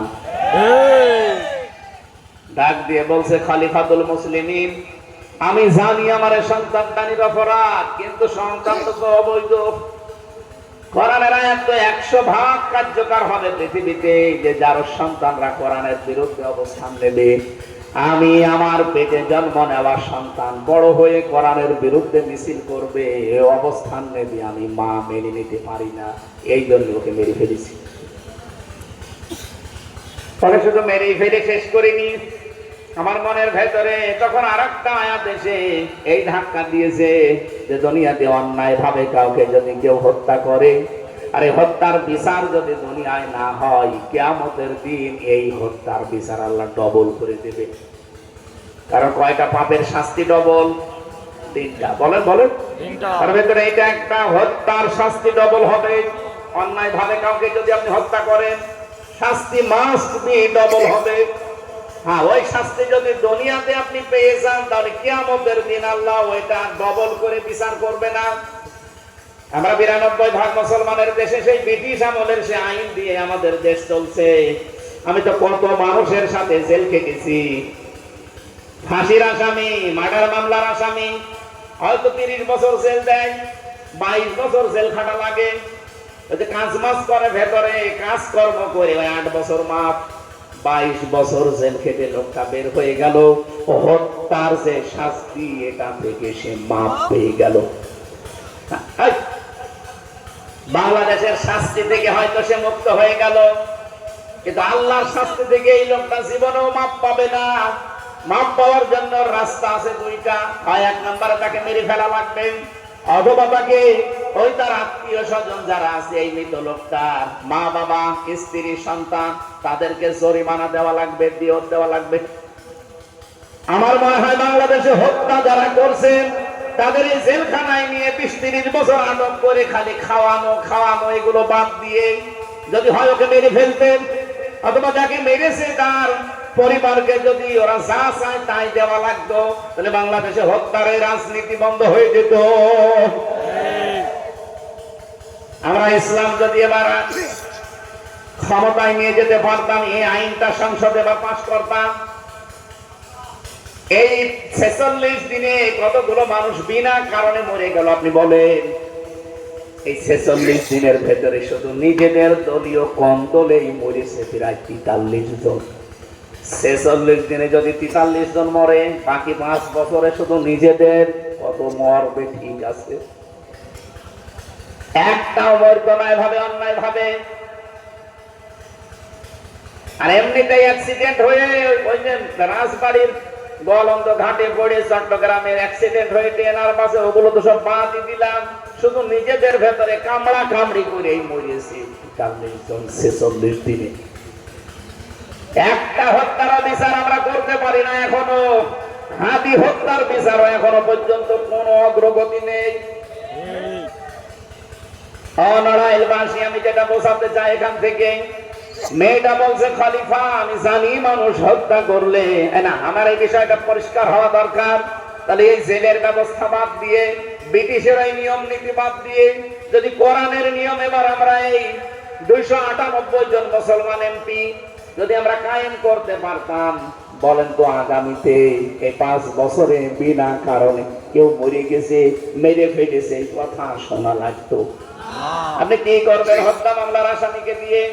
30 বছর জেল কেটে কি করবে? ওর জীবনও শেষ, ওর পরিবারও শেষ। এই নিয়ম নীতিগুলো আমরা পাল্টাতে চাই। শত শত বছর ধরে চলছে, ওইটাই চলবে, কারণ কিনা ওটা কি কোরআন শরীফের নিয়ম নীতি যে কিয়ামত পর্যন্ত চলবে? মেয়েটা বলছে আমি যেহেতু হত্যা করেছি, আমার মনের ভেতরে আশঙ্কা এসে দেখা দিয়েছে কিয়ামতের দিন এই হত্যার বিচার আল্লাহ ডবল করে করবে, সুতরাং দুনিয়ায় বিচার হওয়া দরকার। এখন আমি বিচার চাই, কোথায় গেলে বিচার পাবো? একেবারে সরাসরি খলিফার বাড়িতে রেখে এসেছি যেন বিচারটা আমি পেয়ে যাই। এটা রেখে যাওয়ার পরে শয়তান আমাকে ধোঁকা দিয়েছে, যে ধরতে যদি না পারে তোর আর মরা লাগবে না। কিন্তু কোরআনের আয়াত আমাকে তো বাঁচতে দিল না, আমার বারবার তাড়া করে যে তাড়াতাড়ি বিচার শেষ কর, নাই কখন মরে যাবি, মরণের পরে এই বিচার কিন্তু ডবল হবে। খলিফা আমি নিজে এসে তাড়াতাড়ি করে ধরা দিলাম, আপনি আমার বিচারটা করে দেন, কিয়ামতের দিন আল্লাহ যেন ডবল করে বিচার না করে। হযরত ওমর ডাক দিলেন, প্রশাসনকে বললেন এর যে ব্যবস্থা আছে মানুষ হত্যা করার, এটা কায়েম করো। হঠাৎ করে তিনজন যুবক এসে বলছে, খলিফাতুল মুসলিমিন দাঁড়ান, দোষটা তো মেয়েটার না, দোষ আমাদের তিনজনের। যৌবনের তাড়নায় শয়তানের ধোঁকায় পড়ে এই কাজটা আমরা করে ফেলেছি, শাস্তি যদি দিতেই হয় তাহলে আমাদেরকে দেন। হযরত ওমর বলেন, শাস্তি যদি নেবে তাহলে 3 দিন আসবে না কেন? কোথায় ছিলে পালিয়ে? আমার তো ঘুম হারাম হয়ে যায়, আমি খাবার খেতে পারি না, কোথায় ছিলে 3 দিন আসলে না? যুবকেরা ডাক দিয়ে বলে, খলিফা মনে মনে ভাবতাম যে দেশে যাব, যদি ধরা না পড়ি এ মনে হয় আর কিছু হবে না।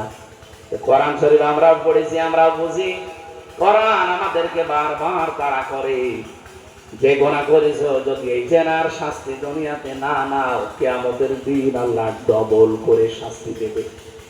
আমার তেলাওয়াত কি আয়াতের দ্বিতীয় তৃতীয় অংশে এটা ছিল, ওয়ালা ইয়াজনুন, তারা জিনা করে না। করে যখন ফেলেছি, দুনিয়ায় যদি এই শাস্তিটা না হয়, কিয়ামতের দিন ডবল করে আল্লাহ শাস্তি দেবে। আপনি দয়া করে শাস্তি আমাদের দিয়ে দেন, কিয়ামতের দিন যেন এই বিচার ডবল করে আল্লাহ না করেন। আমি আবার বলছি, এটা 250টা পাপের কথা আছে কোরআনে, এই পাপগুলোর কোন শাস্তি যদি আপনি দুনিয়াতে পেয়ে যান, তাহলে ওই শাস্তি আল্লাহ কিয়ামতের দিন আর ডবল করে তুলবে না। কিন্তু শাস্তি যদি দুনিয়ায় না নিয়ে হেলায় খেলায় নষ্ট করে এদিক ওদিকে পার করে চলে যান, আল্লাহর যে শাস্তি আছে নির্ধারিত হদ, এই শাস্তি বাদ দিয়ে অন্য কোন শাস্তি আপনি পেয়েছেন, যেমন চুরি করলে হাত কেটে দেওয়া, এটা পাননি, অন্যটা পেয়েছেন। মানুষ হত্যা করলে তাকে হত্যা করা লাগবে বা দেওয়া দেওয়া লাগবে, এটা পাননি, আপনি জেল খেটেছেন না, এই শাস্তি আপনার মাফ হয়নি। এই শাস্তিগুলো কিয়ামতে আল্লাহ দেবে, তাও ডবল করে দেবে। উনি বললেন ঠিক আছে, এই তিনজন আর এই মহিলাকে 4 জনের উপরে এই হদ জারি করো। আমার প্রশ্ন এখানে সামারাইজ এইটা, এই মানুষগুলো কিন্তু জেনে শুনে অন্যায় যে করেছিল শয়তানের ধোঁকায়, কিন্তু মরণের আগে তারা অন্তত তওবার সুযোগ পেয়ে পরিবর্তন হয়ে ঈমানটা নিয়ে মরতে পেরেছে।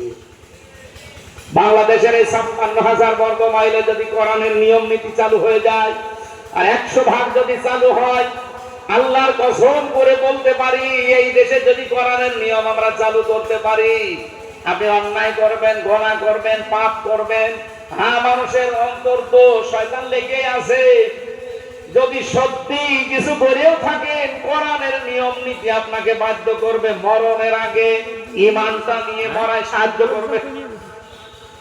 আমরা এই পূর্ণাঙ্গ অনুসরণ এইভাবে করতে চাচ্ছিলাম, শুধু আংশিক অনুসরণ করে ভালোবাসা দিয়ে। জীবনও আপনি আল্লাহর ভালোবাসা এখনো পাননি, আল্লাহ জীবনের গুনাহ মাফ করবে সে গ্যারান্টি আয়াতে দেননি।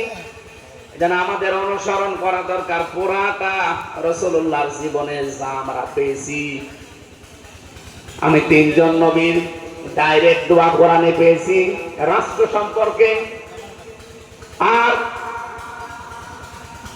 22 জন নবীর দোয়া পেয়েছি ইনডাইরেক্ট, 25 জন নবীর দোয়া কোরআন শরীফের ভেতরে আমি পেয়েছি। হযরতে আদম আলাইহিস সালাম বাদ দিয়ে 24 জন নবী একাধারে দোয়া করেছিলেন, যা তার সামারাইজ কথা এইটা সুলাইমান নবী দোয়া করেছিলেন আল্লাহর কাছে, ক্বালা রাব্বি গফিরলি ওয়া হাবলি মুলকান লা ইয়ানবাগি লি আহাদিন মিন বা'দি ইন্নাকা আনতাল ওয়াহ্হাব। সূরা সাদের 35 নম্বর আয়াতে আছে, এইদিকে তাকান, হে আল্লাহ তুমি আমাকে মাফ করো, এমন একটা ক্ষমতা আমাকে দান করো যে আমার পরে এরকম ক্ষমতা তুমি আর কাউকে দেবে না। নিশ্চয় তুমি মহাদাতা। হযরতে ইউসুফ নবী দোয়া করেছিলেন, ইউসুফ সূরা 55 নম্বর আয়াতে আছে, ক্বালা জাআলনি আলা খাযাইনিল আরদি ইন্নী হাফিজুন আলীম। তিনি বলেছিলেন, বাদশা নামদার, আমাকে আপনি রাষ্ট্রের দায়িত্ব দেন, বিশেষ করে খাদ্য মন্ত্রণালয়টা আমার দায়িত্ব দেন, আমি এটা বুঝিও ভালো এবং সংরক্ষণ করতে আমি পারবো। বিশ্বনবী মুহাম্মদুর রাসূলুল্লাহ দোয়া করেছিলেন, আকুর রাব্বি আদখিলনি মুদখালা সিদকিন ওয়া আখরিজনি মুখরাজা সিদকিন ওয়াজআলনি মিন লাদুনকা সুলতানান নাসীরা। হে আল্লাহ তুমি আমাকে এখান থেকে নিরাপদে বের করে নাও। শুধু বের করে দিয়ে শেষ করে দিও না, নিরাপদে রাস্তাটা মদিনায় পৌঁছিয়ে দাও। মদিনায় পৌঁছে আমাকে বসিয়ে রেখো না, এমন একটা রাজ ক্ষমতা আমাকে তুমি দান করো যার ভেতরে তোমার সাহায্য থাকে। নড়াইলবাসী খুব খেয়াল করে শুনবেন, এদিকে ওদিকে মন দেবেন না। এই যে 3 জন নবীর দোয়া বললাম, এরকম 24 জন নবীর দোয়ার ভাস সব একরকমই, শুধু আদম নবীরটা আলাদা। তিনি বলেছিলেন, রব্বানা যালামনা আনফুসানা ওয়া ইল্লাম তাগফির লানা ওয়া তারহামনা লানাকুনান্না মিনাল খাসিরিন।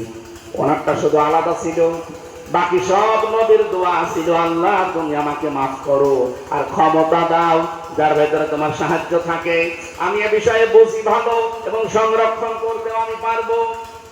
আমার পরে এরকম ক্ষমতা তুমি আর কাউকে দিবা না। আমার প্রশ্ন, নবীরা যে আল্লাহর কাছে ক্ষমতা চেয়েছিলেন এই দুনিয়া ভোগ করার জন্য, এক কথা বলা লাগবে, বেশি বেশি বিয়ে করবেন এই জন্য, মাল কামাবেন এই জন্য, কেন? তারা চেয়েছিলেন এই কারণে যে এই পৃথিবীর ময়দানটা যদি ক্ষমতাকে আমি সাজাতে না পারি, এমন এমন জায়গা আছে শুধু ওয়াজ করাই সম্ভব, সেখানে আল্লাহর বিধান কায়েম না থাকলে 100% মানা সম্ভব না। সুদের ওয়াজ তো আমি সারা জীবনই করছি, কিন্তু সুদ মুক্ত করার জন্য যেখান থেকে আইন পাস করা দরকার ওই জায়গা পর্যন্ত আমরা আজও ইসলামকে নিয়ে যেতে পারিনি। এই জন্য ওয়াজই শেষ, ওয়াজ যত করি সুদের বিরুদ্ধে তত বাড়ে। তাই কথা বলছেন কেন? বেপরদার বিরুদ্ধে কথা আমরা বলেছি সারা জীবন, এখনো বলছি, কিন্তু বেপরদা বাড়ছে না কমছে? আরো জোরে বলেন।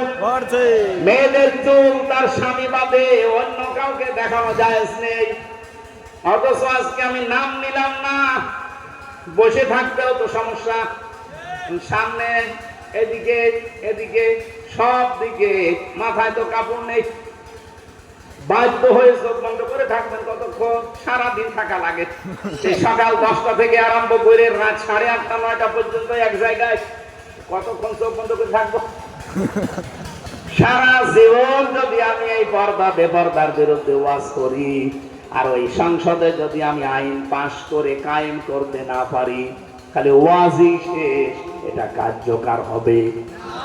নবীরা এই কাজ চেয়েছিলেন যে সারা জীবন ওয়াজ করছি, সুদ বন্ধ হয় না, ঘুষ বন্ধ হয় না, বেপরদা বন্ধ হয় না, এটা বন্ধ করার জন্য এমন একটা পাওয়ার দরকার যেখান থেকে আদেশ দিলে এগুলো বন্ধ হয়।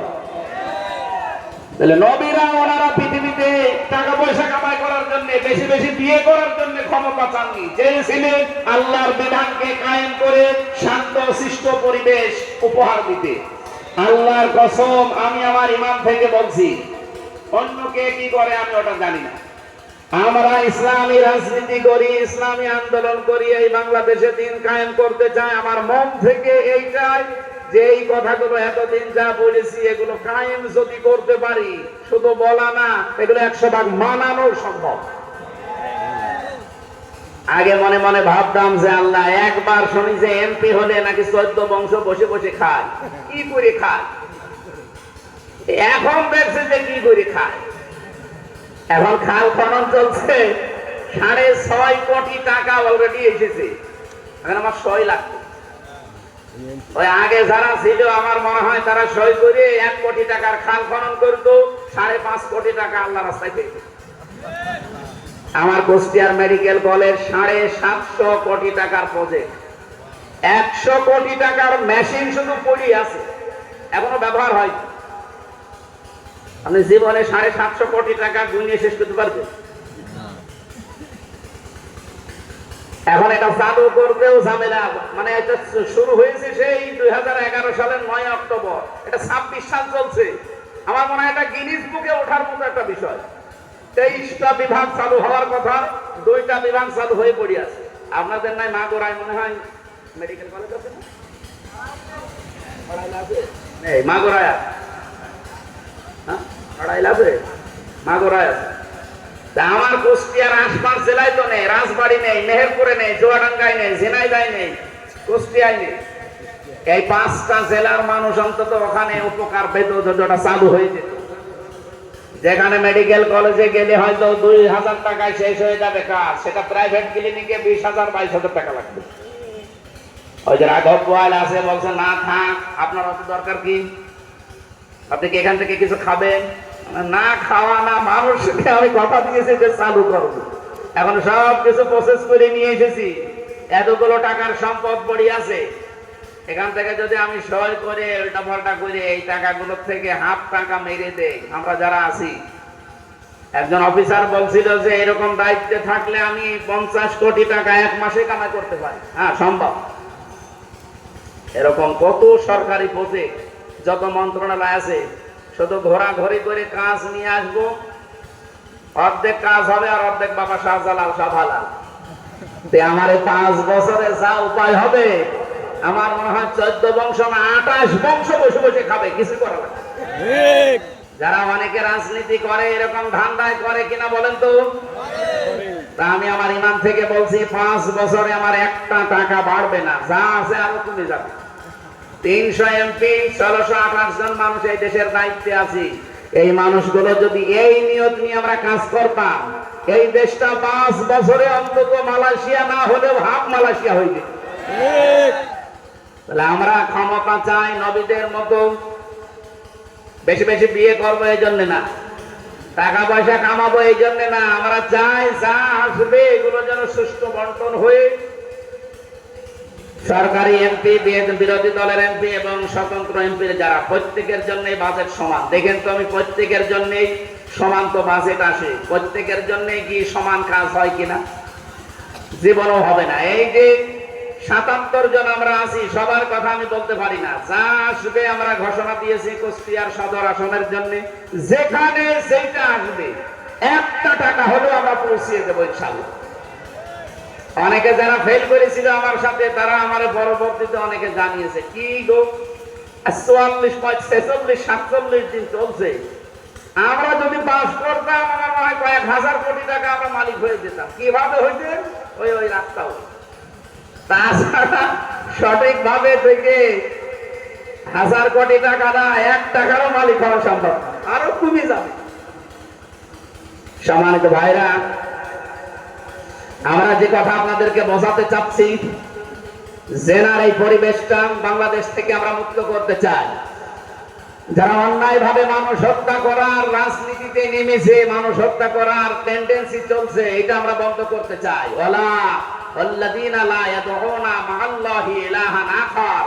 যারা আল্লাহ বাদে অন্য কাউকে ডাকে না। এ বাংলাদেশে আছে না, কত পীরের নামে এই জিকির গুলো আরম্ভ করে দিয়েছে। আল্লাহ আল্লাহ কিছুক্ষণ করার পরে এরপরেই দেখা যায় ইয়া আলী বাবা, শাহ আলী বাবা, কেল্লা বাবা, ফতে বাবা। সুতরাং আল্লাহ বাদে অন্য কাউকে আমরা আর ডাকতে চাই না। এখানে ইলাহান শব্দটা আছে, ইলাহ অর্থ 4টা। ইলার প্রথম অর্থ হচ্ছে আইনদাতা। সুতরাং আমরা যদি রহমানের বান্দা দাবি করে থাকি, কিয়ামতের দিন যদি ডবল শাস্তি আমরা পেতে না চাই, এই মুহূর্ত থেকে সিদ্ধান্ত নেওয়া লাগবে, আল্লাহ বাদে অন্য কারো আইন এই দেশে আমরা আর মানতে চাই না। এটা যদি কারো কাছে রাজনীতি মনে হয়, হ্যাঁ এটাই আমার রাজনীতি। কারণ ইলাহানের ব্যাখ্যা আমরা এগুলো পেয়েছি। আল্লাহ রাব্বুল আলামিন এই 3টা অপরাধ থেকে আমাদের জীবনকে যেন মুক্ত করে। কুল্লু বানি আদম খাত্তাউন, প্রত্যেকটি বনি আদম সন্তানই আমরা অপরাধী, গুনাহগার। খায়রুল খাত্তাইনা তাওয়াবুন, আমাদের ভেতরে উত্তম গুনাহগার তারা যারা তওবা করে ফিরে আসে আল্লাহর দিকে। আল্লাহ আমাদেরকে ফিরে আসার তৌফিক তার দ্বীনের দিকে, তার দিকে তিনি যেন দান করেন, আমিন। বারাকাল্লাহু লানা ওয়া লাকুম ফিল কোরআনিল আযীম। আপনাদের এটা ঐতিহ্যবাহী মাদ্রাসা, টাকা পয়সা অনেকে আমরা শুনলাম যে আগে নাকি গরু ছাগল হাঁস মুরগি সব দিতেন, এখন আর দেন না। তো এখন এই যে টাকা পয়সা এনাদের এত বড় বিশাল আয়োজনে আপনাদের একজন কালেকশনের বক্তা রাখতে পারেন না? ব্যাগ পর্যন্ত দিতে বলছে এই আপনারা ফিরে যাচ্ছেন মানে? আমি এখন মুসাফির অবস্থায় মোনাজাত করে তারপরে যান, বসেন। যারা যাচ্ছে মাদ্রাসার তরফ থেকে সাধ্য মতো আপনারা একটু দান করুন আমাদের কাছে। ওই লোকজন কই আপনাদের? এই মাদ্রাসার কি অভাব আছে নাকি? তাহলে আর অসুবিধা নেই। তারপরেও এতিমরা যেহেতু এখানে আছে, এরপরেও আমি শুনলাম যে এখানে যে আবাসিক ছাত্র ছাত্রীরা থাকে, আপনারা সাধ্য মতো অবশ্যই খেয়াল করে এখানে দিয়ে যাবেন। আপনার টাকা যদি দিনের জন্য খরচ না হয় তো কোথায় খরচ করবেন? লিল্লাহ বোর্ডিং আছে, এখানে অবশ্যই আপনাদের সাধ্য মতো দিয়েছেন নিজেদের মনে করি। আল্লাহুম্মা আমিন। রব্বানা আতিনা ফিদ দুনিয়া হাসানা ওয়া ফিল আখিরাতি হাসানা ওয়া কিনা আযাবান নার। রব্বুল আলামিন, তোমার নবীর অনুসরণ আমরা পূর্ণাঙ্গ ভাবে করতে চাই, সেই পরিবেশ বাংলাদেশে কায়েম করে দাও। যে সমস্ত অপরাধের জন্য তুমি ডবল ডবল শাস্তির ঘোষণা দিয়েছো, আল্লাহ তাআলা বাংলার মানুষকে এই অপরাধগুলো থেকে তুমি বাঁচাও। তোমাকে ছাড়া অন্য কাউকে যেন ইলাহ আমরা না মানি, যারা না বুঝে এগুলো করে তাদেরকে তুমি সুপথে এনে দাও। রব্বুল আলামিন, এই হত্যা, অন্যায় ভাবে হত্যা তুমি বাংলাদেশ থেকে চিরতরে বন্ধ করে দাও। এর জন্য তোমার বিধান এই দেশের সংসদে কায়েম করা লাগবে। যেহেতু মুসলমানেরা এখন রাষ্ট্রীয় ক্ষমতায় আছে, 151 জনের মন মানসিকতা তোমার এই আয়াতের দিকে তুমি ঝুঁকিয়ে দাও। বাংলার সংসদে যেন এটা কায়েম আমরা করতে পারি যে অন্যায় ভাবে হত্যা করলে তাকেও হত্যা করা লাগবে। জেনা ব্যভিচারের যে সমস্ত পথ আছে, আল্লাহ তাআলা মেহেরবানি করে এই পথগুলো বন্ধ করে দাও। যারা নিজেরা স্বপ্রণোদিত হয়ে জেনার রাস্তাগুলো খুলছে, ইন্নাল্লাযীনা ইউহিব্বুনা আন তাশিআল ফাহিশাতু ফিল্লাযীনা আমানু লাহুম আযাবুন আলীম ফিদ দুনিয়া ওয়াল আখিরাহ ওয়া লাহুম আযাবুন আলীম। তুমি নিজে জানিয়েছো যারা ভালোবাসে, যারা চায় মুসলমানদের সমাজে অশ্লীলতা ছড়িয়ে যাক, জেনা ব্যভিচার এগুলো ছড়িয়ে যাক, বেহায়াপনা ছড়িয়ে যাক, তাদের জন্য দুনিয়া আখিরাতে যন্ত্রণাদায়ক শাস্তির ব্যবস্থা। আল্লাহ 92% মুসলমানের দেশে জেনার যত পথ আছে সব রুদ্ধ করে দাও।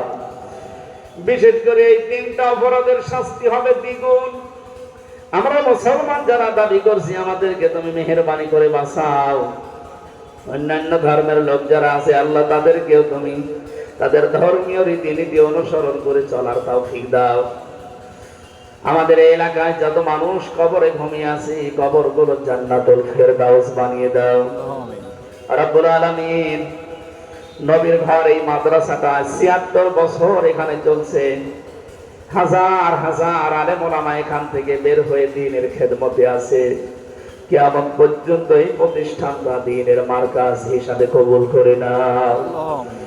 আমার শ্রদ্ধাভাজন উস্তাদ এখানে লেখাপড়া করেছে, কত মাথার তাজগুলো আমার আশপাশে বসে আছে।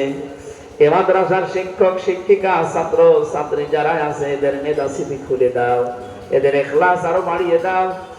আল্লাহ তাআলা দ্বীনের ইলম যে উদ্দেশ্যে অর্জন করা দরকার, সেই উদ্দেশ্যে শিক্ষা দেওয়া অর্জন করার তৌফিক এদেরকে দান করো আল্লাহ। বড় আশা বাংলাদেশটা নিয়ে, রব্বুল আলামিন, দেশি বিদেশি ষড়যন্ত্র চলছে, সবগুলো তুমি মিটিয়ে দাও। চর্ম চোখে যেন দেখে যেতে পারি বাংলাদেশ তোমার কোরআন দিয়ে চলছে।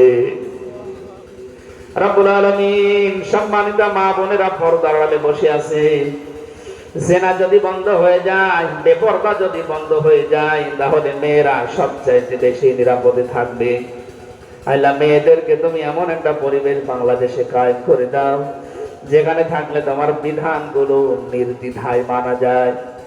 অনেকের পরিবারে শান্তি নেই, আল্লাহ তুমি শান্তি দান করো।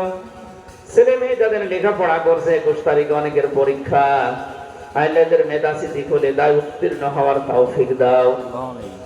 এই শাহবাগ বাজারে যত মানুষ ব্যবসা বাণিজ্য করে এদের ব্যবসা বাণিজ্যে বরকত দাও। কত সুন্দর করে তারা অনুষ্ঠানটা সাজিয়েছে। একটা বছর পরে আবার এই অনুষ্ঠান হবে। আল্লাহ যত মানুষ যত ভাবে চেষ্টা করেছে এই মাহফিলের জন্য সবার চেষ্টাকে কবুল করে নাও। আমিন। জালেমদের জেলখানায় 3টা বছর আমার শরীরটা তারা নষ্ট করে দিয়েছে। এমন কোন টর্চার নেই যা আমার এই শরীরের উপরে তারা করে নাই। মাথার চুল থেকে পায়ের তালু পর্যন্ত তারা টর্চার চালিয়েছে। আমার শরীরে বহু রোগ জন্ম নিয়েছে। কোরআনের মাহফিলে মুসাফির অবস্থায় দোয়া করছে আমার উস্তাদদেরকে নিয়ে। রব্বুল আলামিন তালবে ইলমরা হাত তুলেছে। সম্মানিতা মা বোনেরা রাবিয়া, খাদিজা, ফাতেমাতুজ জোহরার উত্তর শরীরে হাত তুলেছে। আমি সহ যারা আমাদের শরীরে রোগ শোক আছে শেফায়ে কামেলা আজেলা নসিব করো আল্লাহ। দ্বীনের কথাগুলো সহজ সরল ভাবে ইখলাসের সাথে বলতে পারি সেই রকম এলেম, স্বাস্থ্য এবং যোগ্যতা তুমি আমাকে ভিক্ষা দাও। রব্বুল আলামিন নড়াইল জেলার উপরে তোমার রহমত নাযিল করুন। প্রশাসনের যে ভাইগুলো এতে দায়িত্ব পালন করেছে তাদের উপরও তোমার রহমত নাযিল করো। এই নড়াইল জেলার ডিসি, এসপি, টিও, ওসি প্রশাসনের যারা এদেশের শৃঙ্খলা ঠিক রাখার জন্য জানমাল ইজ্জত আবরু হেফাজতের জন্য কাজ করছে তুমি তাদের জন্য হামে ও নাসির হয়ে যাও। সর্বশেষ আবার বলি আল্লাহ চর্ম চোখে যেন দেখতে পারি 56,000 বর্গ মাইল তোমার কালাম দিয়ে চলছে। বারাকাল্লাহু লানা ওয়া লাকুম ফিল কোরআনিল আযীম। যার মাধ্যমে এসেছি আল্লাহ জানাব রহমান বাচ্চু, মাওলানা মনিরুজ্জামান, হাফেজ মাওলানা আল আমিন, রব্বুল আলামিন এই মানুষগুলোকে দ্বীনের জন্য কবুল করে নাও।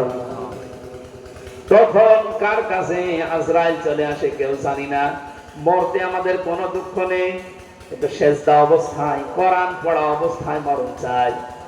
শেষ কথা জীবনে এটা বলতে চাই, লা ইলাহা ইল্লাল্লাহু মুহাম্মাদুর রাসূলুল্লাহ।